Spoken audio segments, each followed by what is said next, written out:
Donald Trump va-t-il ordonner de frapper l'Iran? Hier soir, il a répété son avertissement. S'ils exécutent des gens, nous prendrons des mesures très fortes. Ce matin, les États-Unis ont ordonné l'évacuation d'une partie de leur personnel sur la base d'Al-Udeid au Qatar. Avec ses avions de chasse, ses gros porteurs et ses 10 000 soldats, c'est la principale base américaine au Moyen-Orient. Une information confirmée par les autorités qatariennes. Le départ d'une partie du personnel est en cours, en réponse aux actuelles tensions régionales.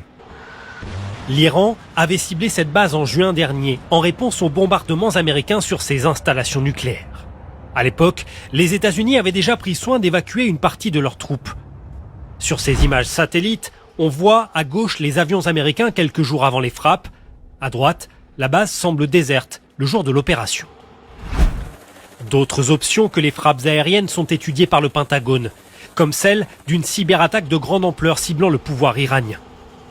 De son côté, Téhéran s'est dit prêt à cibler les bases et le trafic maritime américain dans la région. Donald Trump s'est souvent vanté de savoir faire respecter les lignes rouges. Avec ses menaces répétées vis-à-vis de Téhéran, il pourrait se retrouver face à une obligation d'agir, quitte à prendre le risque d'une escalade militaire plus large dans la région.